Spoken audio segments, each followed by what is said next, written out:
సభ్యులు ప్రశ్నలు అడగడానికి ఒక పోర్టల్ ఉంటుంది, వాళ్ళకి ఒక లాగిన్ ఉంటుంది. ఐడిని దుబాయ్లో ఒకడికి అమ్మేసింది. వాడు ఏడాదికి 2 కోట్లు ఈ అమ్మాయికి బ్యూటీ పార్లర్ మెటీరియల్ పంపించేవాడు నెలకి. వాడు కార్పొరేట్ కంపెనీల రహస్యాలు తీసుకోవడానికి ఆ ప్రశ్నోత్తరాలు వాడేవాడు. అది నిరూపణ అయింది మహువా మైత్రి.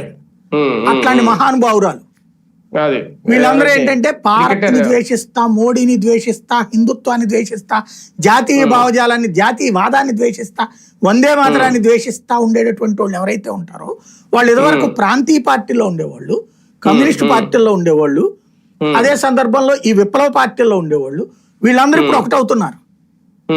ఈ కాక్రోచ్లన్నీ ఒకటవుతాయి ఇప్పుడు.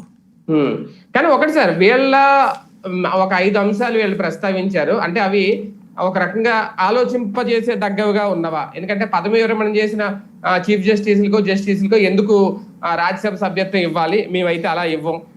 ఎవరైనా ఓటు హక్కు కోల్పోతే దానికి ఆ ఎలక్షన్ కమిషనర్ ఎవరైతే ఉంటారో వాళ్లే బాధ్యతలు, వాళ్ళని అరెస్ట్ చేసి లోపలేస్తాం. అంటే ఈ 5 ఉన్నాయి ఇలాంటివి.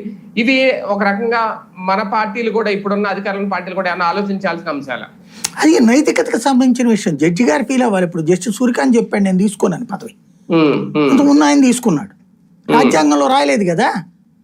ఇప్పుడు ఆ లెక్కనైతే ఒక కాంగ్రెస్ పార్టీ ఎంపీగా పనిచేసిన వాడిని సుప్రీంకోర్టు చీఫ్ జస్టిస్ గా పెట్టారు తెలుసా,